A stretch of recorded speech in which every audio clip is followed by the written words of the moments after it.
Sonde Santai Ngobrol Demokrasi.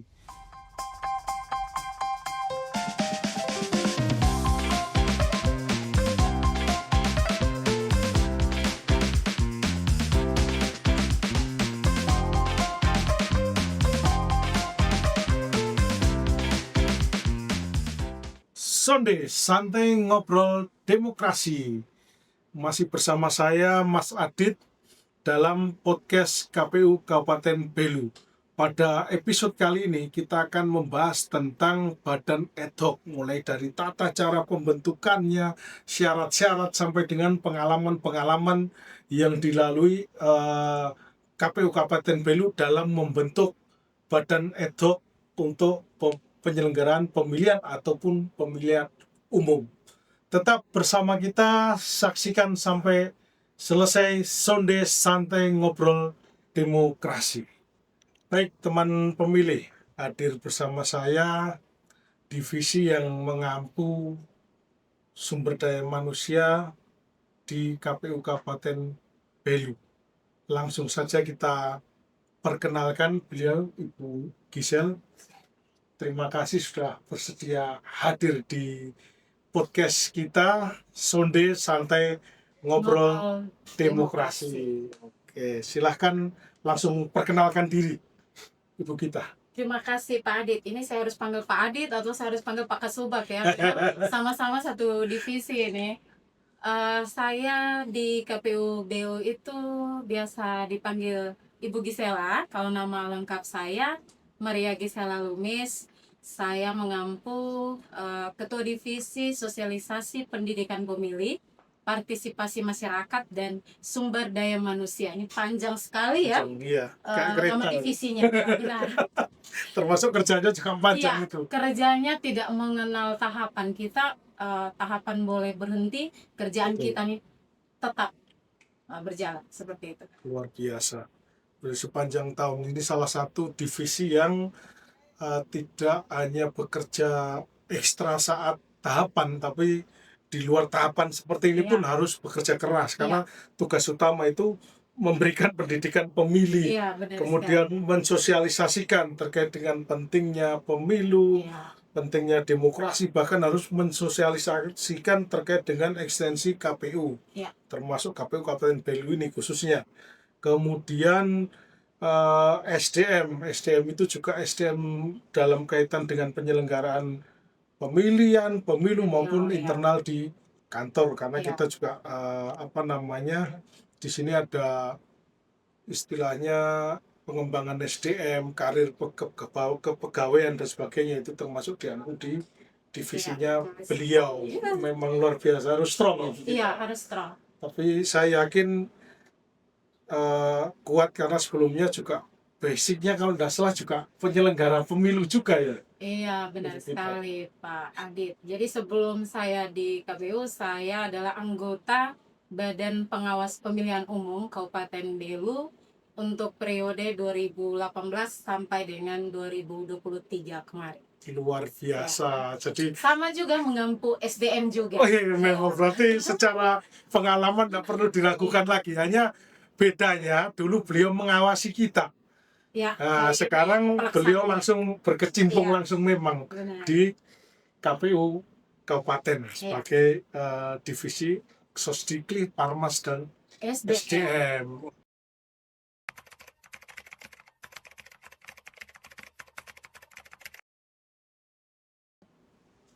Baik, Ibu kita, kali ini kita membahas tentang badan ad hoc dalam penyelenggaraan pemilihan ataupun pemilu.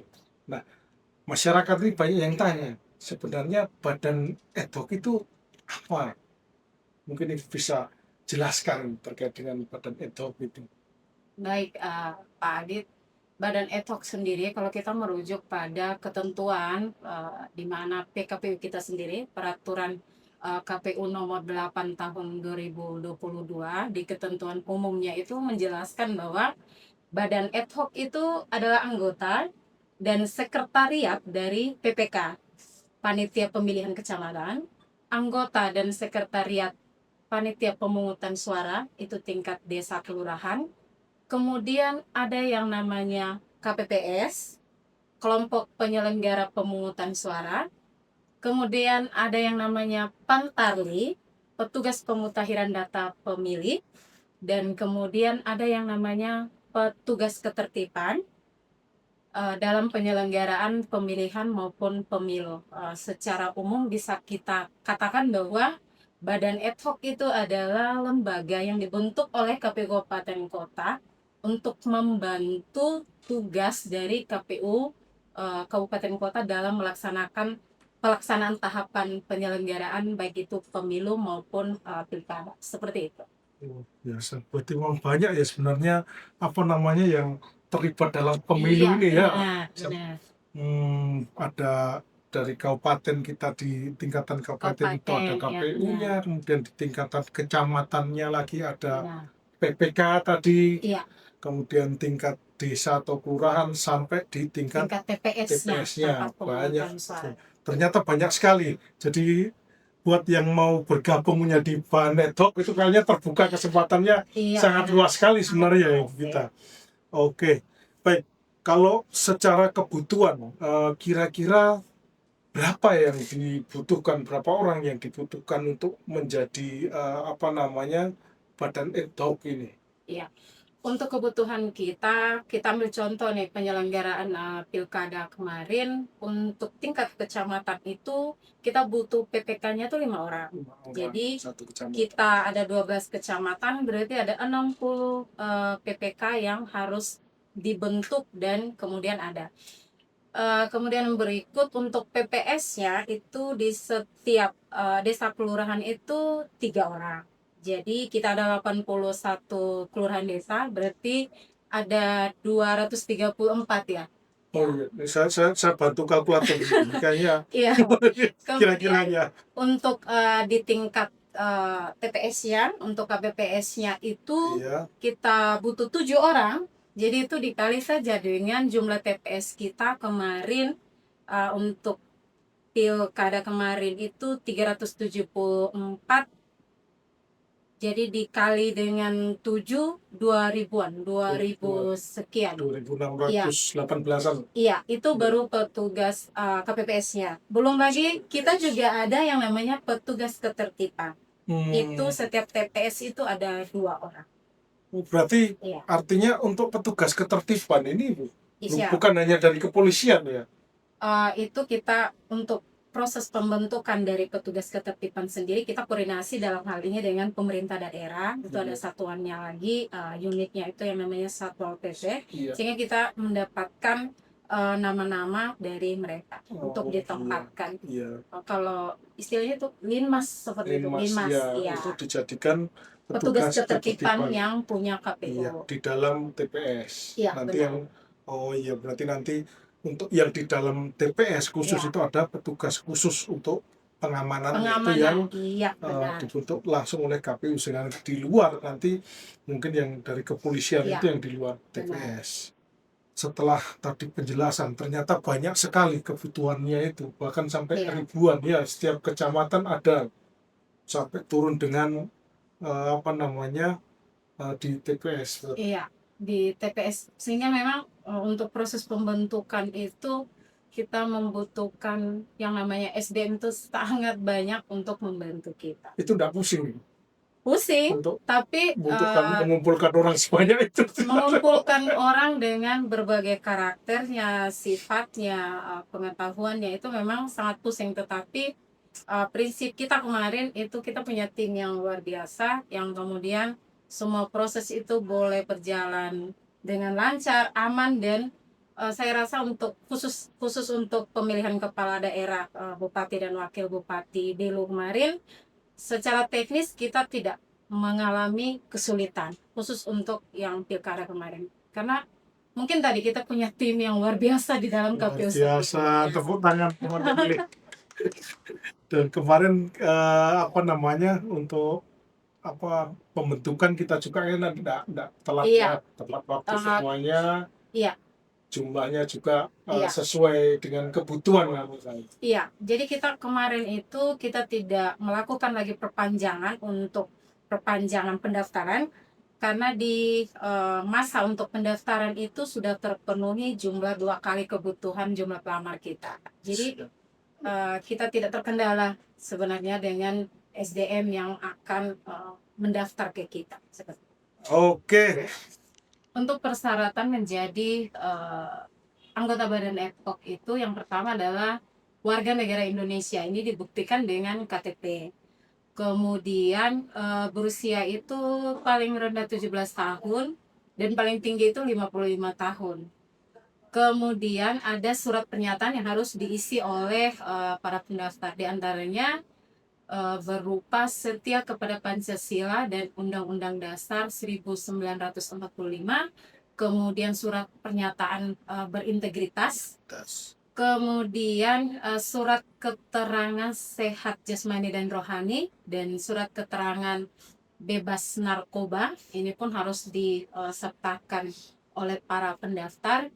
Kemudian tidak menjadi anggota partai politik. Ini dibuktikan dengan surat pernyataan bahwa yang bersangkutan memang bukan merupakan anggota partai politik tersebut.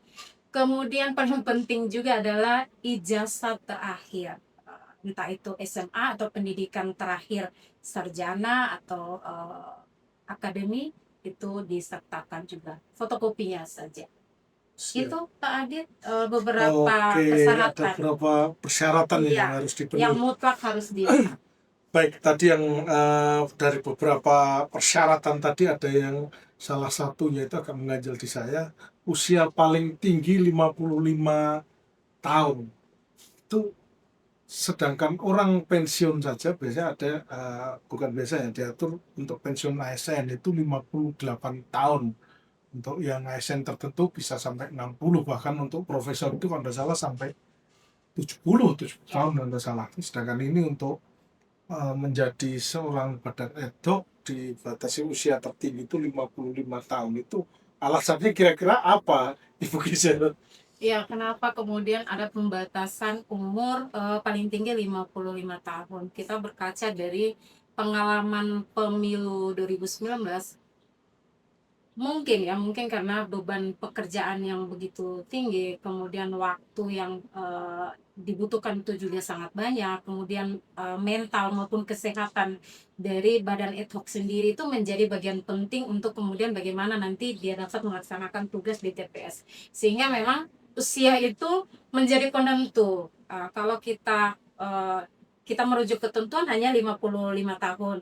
Nah, kalau naik lagi 56 atau 57, nah ini kan faktor usia juga dan faktor kesehatan juga menjadi penentu dalam nanti pelaksanaan tahapan penyelenggara itu. Kalau pengalaman kita di pemilu 2024 itu ada satu badan ad hoc kita yang kemudian meninggal karena memang beban pekerjaannya. Tetapi dia meninggalnya itu setelah dia menyelesaikan tugasnya dia pada hari pemungutan suara itu. Pas perhitungan di TPS, dia izin untuk kembali ke rumah untuk istirahat sedikit dan kemudian meninggal. Jadi mungkin itu merupakan satu alasan kenapa usia itu menjadi penentu, hanya dibatasi di paling tinggi adalah 55 tahun.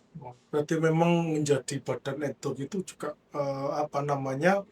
memerlukan fisik yang betul-betul iya, fit ya. benar. Karena gini, memang betul kalau kita ikuti ini banyak meme-meme bertebaran itu yang Iya. bilang kerjanya 1 hari, gajinya 1 bulan. Itu yang tidak mengalami. Karena kalau kita lihat, apalagi untuk pemilu dulu yang sebelum ada sistem penghitungan yang model sekarang pakai Sirekap, Iya. itu menggunakan sistem manual itu sangat panjang sekali saya lihat. Walaupun 1 hari mereka, karena gini, mulai dari penyiapan sampai dengan penyelesaian itu kalau tidak salah butuh waktu sekitar 3 hari, dan itu mereka nggak boleh putus pekerjaannya. Iya, Itu yang kenapa mungkin di sini disyaratkan bahwa anggota ad hoc itu di bawah 55 tahun karena diperlukan daya tahan tubuh yang fit, karena ya namanya usia tidak akan menipu. Saya sendiri juga merasakan di usia yang dulu masih 17 tahun sama sekarang yang 29 tahun ya pasti beda secara fisik. Oh, itu berarti alasan kenapa badan Edo itu harus sehat selain juga pintar hitung-hitungan gitu. Iya, harus. Pintar matematika dan menulis karena terus terang saya tulisannya jelek. Mereka, kalau mereka tulisannya jelas nanti kacau. Misalnya kita tulis 2 kayak angka jadi Iya. angka 7 begitu, Iya, bisa. wah payah itu bisa play nanti tambah report lagi pekerjaannya. Bisa direkom kita sama Bawaslu nih. Bahaya. Bahaya.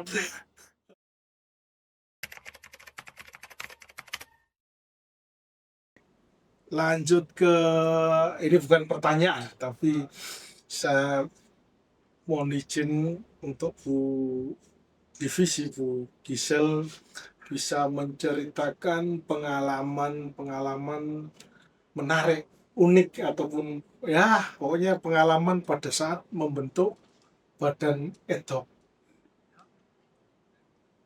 Pengalaman kalau mau diceritakan Pak Adit kayaknya untuk 1-2 jam tuh tidak akan cukup. Kita Nggak apa-apa. butuh, ya, kita butuh mungkin berhari-hari bahkan bisa dalam satu buku kita bisa bercerita bagaimana upaya KPU di dalam membentuk yang namanya badan ad hoc. Saya mulai dari ini ada satu cerita di mana ketika itu kita dalam masa pembentukan PPS. Yes. Sudah kita dikejar timeline waktu itu 1 hari menjelang hari terakhir dari pendaftaran itu kan sudah harus tercapai kuota dari 2 kali kebutuhan jumlah pendaftarnya. Dan memang kita masih kekurangan waktu itu. Lalu langkah apa yang kita buat? Timnya tuh turun jemput bola, cari orangnya. Termasuk kita lakukan koordinasi dengan kepala wilayah setempat untuk kemudian bisa kita informasikan lebih lanjut terkait dengan pembentukan ini dan puji Tuhan ketika proses itu selesai di hari terakhir hari pendaftaran kita terpenuhi dengan 2 kali jumlah pendaftar sehingga memang pengalaman paling berkesan itu adalah yang kita butuhkan itu kan banyak sekali jumlah pendaftar. Kalau dia hanya memenuhi kuota 1 kali jumlah 1 kali jumlah kebutuhan pendaftar, ya tidak apa-apa. Contoh seperti misalnya PPS. Kalau dia sudah memenuhi di 3 orang pendaftar, itu kan selesai. Tapi ini kan 2 kali kebutuhan. Sehingga memang apalagi di kemarin itu di masa pilkada itu kita kejar-kejaran juga mencari SDM ini karena Bawaslu pun sedang berproses untuk pembentukan pengawasnya di tingkat desa kelurahan. Kemudian bagaimana juga partai politik sedang mencari figur-figur untuk dijadikan anggota dari partai politik tersebut. Sehingga memang saksi lagi. SDM ya belum lagi saksi kan. Jadi SDM yang dipunyai di wilayah itu semakin sedikit untuk kemudian bisa kita dapatkan. Tetapi puji Tuhan bahwa ternyata putra dan putri dari Rebelu ini mereka sangat cinta dengan KPU. Antusias mereka untuk datang melamar itu luar biasa. Walaupun memang di beberapa kecamatan kita harus turun dan mencari, tapi itu sudah.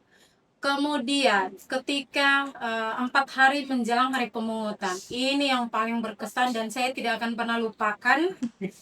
Seharusnya di 4 hari menjelang hari pemungutan kita sudah tidak disibukkan lagi dengan apa-apa. Kita lebih pada kesiapan SDM kita karena SDM kita yang akan melaksanakan tugas ini, tugas paling berat yang harus mereka laksanakan.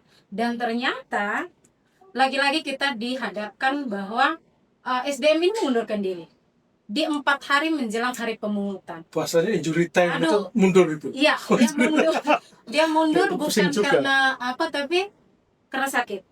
Sehingga dalam waktu yang singkat itu bagaimana kita harus berproses lagi memanggil mereka, wawancara lagi, kemudian pelantikan lagi, bintek lagi. Nah, itu luar biasa. Tapi tadi kalau kita kerja dengan tim yang solid, kemudian bagaimana kita juga berupaya untuk melakukan koordinasi dengan banyak pihak untuk kemudian membantu kita di dalam pembentukan ini, Dan yang paling penting intinya itu adalah andalkan Tuhan dalam setiap pekerjaan kita. Kalau kita mengandalkan Tuhan, sesulit apapun jalan atau prosesnya, yakin saja bahwa semuanya akan baik-baik saja. Dan itu saya alami ketika pilkada kemarin. Kalau di pemilu tantangannya itu hanya satu, ketika hari pemungutan sudah selesai, waktu itu sudah habis penghitungan, hanya ada satu KPPS kita yang meninggal setelah dia menyelesaikan tugas. Tapi dia bukan meninggalnya di dalam TPS, dia kembali pas istirahat itulah dia Kelelahan. meninggal. Iya, karena kelelahan. Iya. Banyak sih Pak Adit kalau mau diceritakan, banyak pengalaman, banyak cerita-cerita kita tentang SDM kita ini. Hanya kayak ini semboyannya bis di Jawa itu ada satu semboyan, yang penting yakin nanti kalau insya Allah hambatan halangan menyingkir sendiri. Ya, yakin luar dan, biasa. Yakin, dan satu hal juga yang jadi penting, apapun regulasinya lurus saja ikut situ. Dan berproses saja, pasti semuanya baik. Bermain mengikuti regulasi, saya yakin semua akan berjalan dengan baik. Tapi tadi gini Bu Gisel, tadi kan disampaikan ada yang sampai kurang menyebut, kita harus menjemput kurang, artinya ada beberapa yang kurang. Nah, kalau dipikir sebenarnya ini namanya lapangan, orang biasa berebut, orang kerja dapat kerja supaya dapat penghasilan. Ini kok malah ada yang mungkin tidak bersedia, atau itu biasanya kenapa? Maksudnya untuk beberapa wilayah tadi disampaikan itu wilayah mana saja dulu? Untuk wilayah untuk Belu kemarin kita kesulitan di Lamaknen, Lamaknen Selatan, kemudian di Raihat, tapi itu hanya beberapa saja, karena memang yang tadi saya sebutkan di awal bahwa dalam proses pembentukan badan ad hoc kita ada lembaga lain, Bawaslu juga sedang berproses, kemudian partai politik juga, sehingga memang SDM yang tersedia di situ ya tahu sendiri, terserah habis. Tetapi pada akhirnya bahwa kita bisa kemudian memenuhi itu. Teman-teman di bawah juga berjuang, kemudian kita dibantu oleh kepala wilayah setempat, tokoh agama, tokoh masyarakat setempat yang kemudian memberikan informasi luas kepada masyarakat, dan puji Tuhan sebelum semua proses itu selesai mereka sudah semua datang bisa terpenuhi. Oke, luar biasa.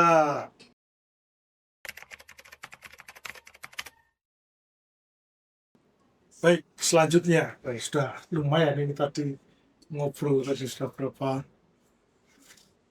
menit lah, belum jam juga, tapi lumayan juga, banyak materi yang sudah kita bahas. Berikutnya Ibu Gisel, ini banyak ungkapan begini, lebih baik kita menata meja kursi daripada menata yang namanya manusia.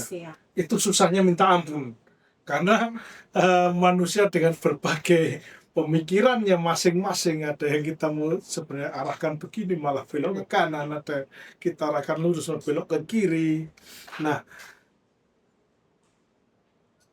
kira-kira bagaimana strategi atau cara dari Ibu Gisel maupun pimpinan di KPU Kabupaten Belu untuk bisa menata SDM, terutama badan ad hoc yang tersebar di seluruh wilayah Belu dengan jumlah personel yang sangat banyak, ribuan, itu menjadi penyelenggara yang berkualitas dan berintegritas. Strategi-strategi seperti apa yang digunakan? Kalau berbicara terkait dengan SDM kita yang berkualitas atau tidak ketika dihadapkan dengan mereka melaksanakan tugas mereka sebagai penyelenggara, dalam hal ini sebagai PPK, baik itu PPS, KPPS maupun Pantarli, kita berkaca dari pengalaman ketika proses pertama ini terjadi, bagaimana mereka dibentuk. Itu kan mereka melalui seleksi dulu. Nah, seleksinya ini kan terbuka bagi umum. Contoh saja seperti CAT, ujian tertulis yang mereka ikuti. Setelah mereka mengikuti ujian, keluar nilainya diumumkan, dan itu kan transparan dan diri masing-masing itu mengukur dirinya, saya layak tidak, kemudian bisa menjadi badan ad hoc. Kemudian yang paling penting adalah kita membutuhkan badan ad hoc yang selain dia punya loyalitas terhadap lembaganya, yang paling penting itu adalah integritasnya dia. Bagaimana ketika di dalam pelaksanaan tugasnya, ya dia tidak membawa kepentingan apapun ke dalam pekerjaan-pekerjaannya. Dia bukan merupakan titipan dalam tanda kutip, titipan dari partai politik atau dari calon-calon tertentu. Dan kemudian ketika proses yang awal pembentukan mulai dari pendaftaran hingga dia dilantik itu terbuka bagi umum dan disaksikan oleh masyarakat banyak, dan masyarakat pun diberi kesempatan untuk memberikan masukan dan tanggapan ke kita, sehingga memang dari proses yang pembentukannya saja sudah berjalan sesuai regulasi, saya yakin dalam pelaksanaannya ketika mereka melaksanakan tugas, mereka sudah bisa mengukur diri mereka sendiri. Apakah saya layak? Apakah saya mampu melaksanakan tugas ini sesuai dengan regulasi yang ada? Dan kalau saya lihat di pilkada kemarin, karena saya sebagai SDM juga, saya bisa melihat bahwa teman-teman kita ini sukses melaksanakan tahapan kemarin. Kenapa sukses? Dari sekian tahapan yang kita laksanakan, yang paling penting adalah tidak ada satupun rekomendasi dari Bawaslu yang masuk ke kita. Kalau saran perbaikan, iya. Tetapi di atas saran perbaikan yang namanya rekomendasi, tidak kita temukan, tidak disampaikan kepada badan ad hoc kita. Artinya apa? Artinya dalam pelaksanaan tugas, teman-teman kita ini, badan ad hoc yang kemarin, mereka sudah melaksanakan tugas yang pertama, bahwa sesuai dengan ketentuan yang ada, bahwa mereka berintegritas, bahwa mereka profesionalitas, bahwa mereka loyal terhadap lembaga. Karena ketika mereka memutuskan untuk bekerja, ini istilah bekerja di KPU nih karena begini, kita pergi pasti, pulangnya itu belum pasti. Kita lebih banyak menghabiskan waktu di ruang-ruang kerja yang memang di kantor begitu. Mereka juga lebih banyak di sekretariat, jarang juga pulang ke rumah. Dan ini akhirnya membentuk karakter mereka sendiri bahwa oh ternyata dengan pekerjaan saya yang seperti ini, saya mencintai pekerjaan ini dan tidak punya niat untuk kemudian melukai lembaga ini. Itu dalam tanda kutip ya. Artinya secara kode etik pun kemarin saya lihat tidak ada satupun badan ad hoc kita di pilkada kemarin ya, tidak ada satupun badan ad hoc kita yang kemudian ada pengawasan internal dari divisi hukum. Betul. Pak Goris ini pekerjaannya jadi gampang karena tadi rekomendasinya sudah tidak ada dari Bawaslu, kemudian secara untuk pengawasan internal dari divisi hukum pun tidak ada sama sekali sampai dengan selesai. Dan seingat saya juga untuk tahapan pemungutan penghitungan tidak ada tidak ada hasil pemungutan yang menjadi persoalan. Iya, waktu benar kemarin sekali. betul. Ini juga kalau berarti dapat satu benang merah ini ketika kita proses rekrutmen berjalan dengan baik sesuai Iya. dengan regulasi, Benar. transparan, maka akan menghasilkan SDM yang pribadi atau SDM yang iya, berkualitas Iya. dan berintegritas. Iya. Wah, luar itu biasa. penting. Poin pentingnya di situ. Siap. Kalau siap. prosesnya dari awal benar, maka akhirnya pun percayalah pasti benar. Proses tidak akan mengkhianati hasil. Iya, itu paling benar. Masih Proses bersama Sonde santai ngobrol demokrasi. Penutup, mungkin ada harapan ke depan kira-kira badan ad hoc itu mau seperti apa untuk persiapan penyelenggaraan pemilihan atau pemilu berikutnya yang paling dekat tahun 2029 nanti. Harapan dari SDM sendiri, karena memang kita di divisi SDM, bahwa dalam pembentukan badan ad hoc untuk baik itu perhelatan pemilu atau pilkada di masa yang akan datang, karena semangat KPU ini kan semangat melayani, sehingga berdasarkan pengalaman kemarin jangan sampai ini ada perbuatan kita yang tidak berkenan di dalam proses pembentukan itu yang dirasakan baik oleh teman-teman yang melakukan pendaftaran, cara pelayanan kita seperti apa, mungkin itu kita perbaiki di masa-masa yang akan datang. Dan kita berharap dalam proses pembentukan di masa yang akan datang itu lebih efektif, lebih efisien, dan sosialisasi kita itu lebih masif lagi kita sampaikan kepada masyarakat, sehingga dari proses yang awalnya itu kita ingin untuk menjadi baik, dengan sosialisasi kita mungkin itu yang perlu kita perbaiki, sehingga kita akan menghasilkan SDM yang mumpuni juga, berkualitas, kemudian mereka berintegritas, dan paling penting itu profesionalitas dan loyalitasnya mereka untuk kemudian bisa melaksanakan tugas sebagai badan network. Itu harapan kita sih sebenarnya. Baik, terima kasih Ibu Gisel.